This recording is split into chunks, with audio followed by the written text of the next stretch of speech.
So we are on Jesper's account here to do a bit of an account tune-up. That is a lot of 10 stars is my first initial impression. One thing first off, Jesper, that you really got to try to do is try not to make too many projects at the same time, because that's your problem right now. Is you don't have a ton of food, but you have a ton of heroes you're building. Doing this really severely lowers the power of your account. All of these 10 and 9 stars are in essence weaker than one E5 that you could have built. But in reality, you could have built what? 1, 2, 3, 4, 5, 6, 7, 8. You have enough food sitting here in 9 and 10 stars that is essentially 3 E5s. That is a big mistake I see a lot of people make early on, is they start way too many projects and they don't have the copies to finish any of them. And the 7-star hurts. Yeah, those 7 stars kind of hurt my soul. And the 8-star. Oh. This is pretty much, this is a learning chance for everybody. Everybody out there. One hero at a time in light and dark factions. Do not make too many at the same time. One hero to 10-star, then you can start building the next one. That's one big, very important thing. Yeah, the air is the dark spirit, but even at that, Jesper, you should probably, all the Mim, the Carry, and the Amun Ra, they should still be 5 stars until the Drake is made 10-star. Then once the Drake is done, then you pick, say, like Carry. Okay, then I'll bring Carry up to 10-star. Then so on and so forth. You do one hero at a time in the light and dark, because it takes a lot of time for free-to-play and low spenders. You are a low spender, to actually get to a 10-star in light and dark. So that is one thing that I would definitely be prepared for. You gotta play it slow.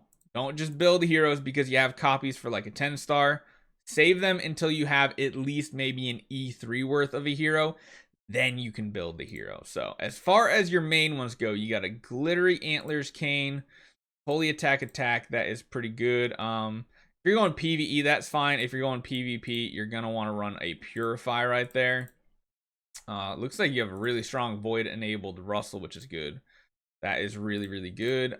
Kiss a Ghost, Holy Attack, perfect setup there. Let me check the enables. Yep, that's good. Sigmund is good for PvE.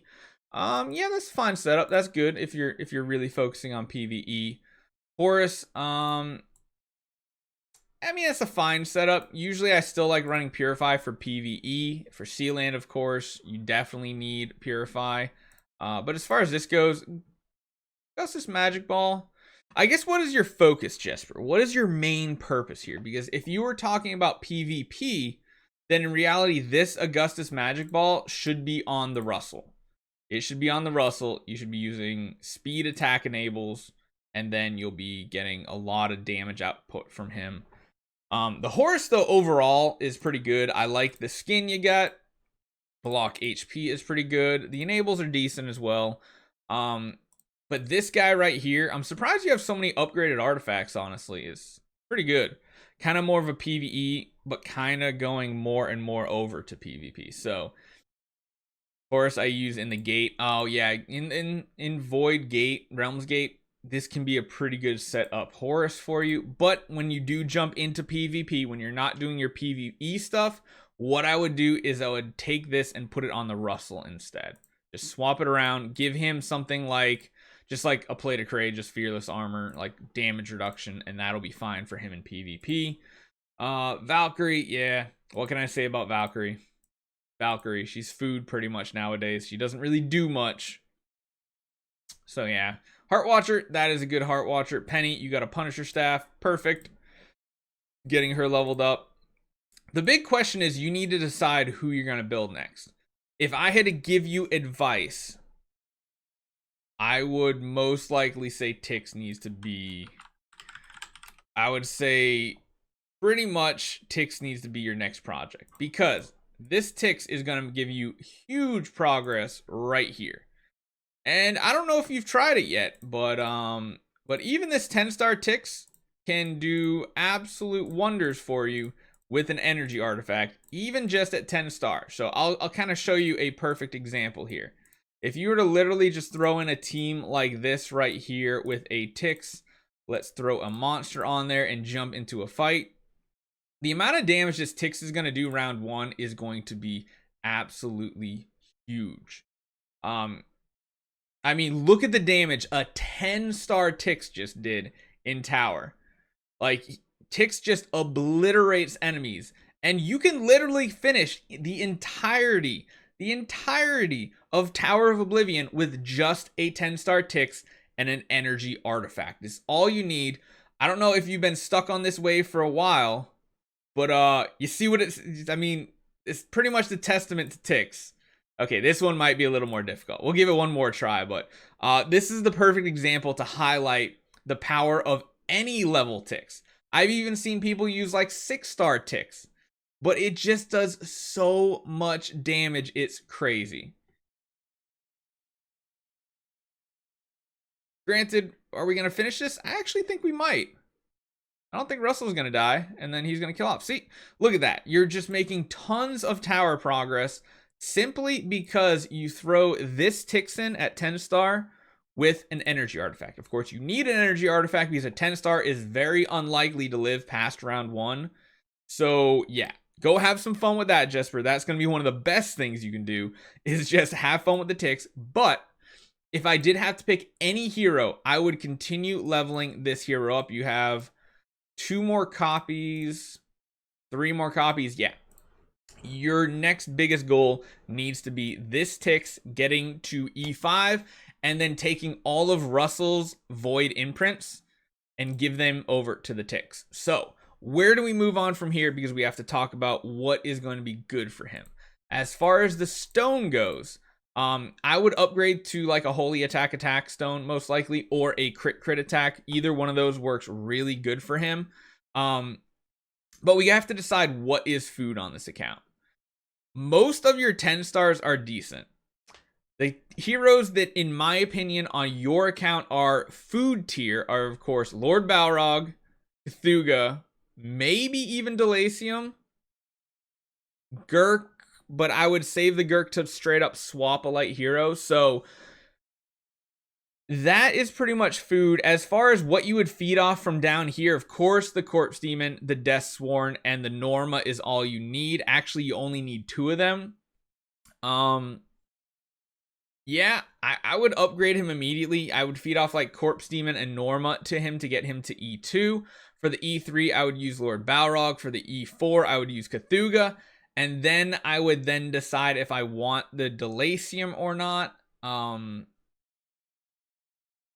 Either that or I know it sucks early game, but regressing the Valkyrie for the food might even be worth it. Like, the Valkyrie is just not going to do much for you. But, yeah, I mean, if you're not planning on going Ithaca Delacium army, Delacium's really not worth it right now. Most of these other ones you can make work. Even, like, Olivia can work. But, yeah, get this Tix leveled up and you're going to be in a really good spot. Did you get any more Force These copies, or did you just get the 10-star?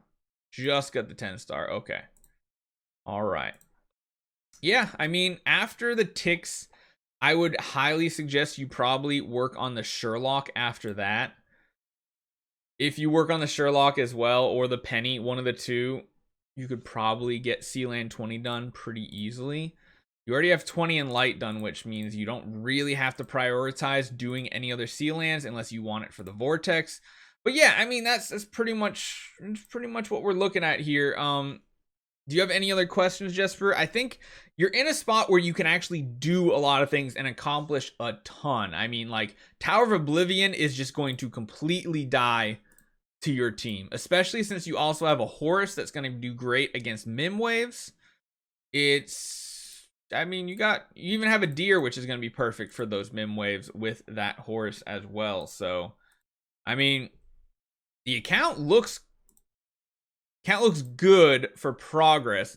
It does feel bad, and one thing you guys have to take away from this account tune-up is doing this right here. Even this, like, don't even count the Dark Spirit's probably one of the worst ones you could do. But even doing this right here when you still have a 9-star in dark is kind of like one of those biggest taboo sins you can do. One hero at a time in light and dark. Leave all the rest of your heroes in 5-star form.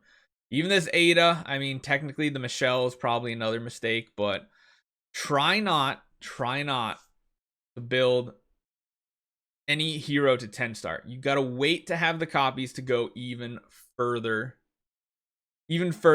than like maybe even E3. I wouldn't even consider building a hero until I have the copies to get to E3. But yeah, so hopefully that helps you guys out. Definitely get that Tix leveled up, because that's going to be one of the biggest improvements to your account. And then if you are doing Tower or Aspen Dungeon, so I mean Tix and Aspen Dungeon is going to get you really far if you put the Void imprints on him and you throw a Punisher staff on him from Penny. This man is going to absolutely destroy Aspen Dungeon up to 50 and maybe even push you to 100. So hopefully this helped you guys out. Hopefully this helped you out too, Jesper. And I'll see you guys next time.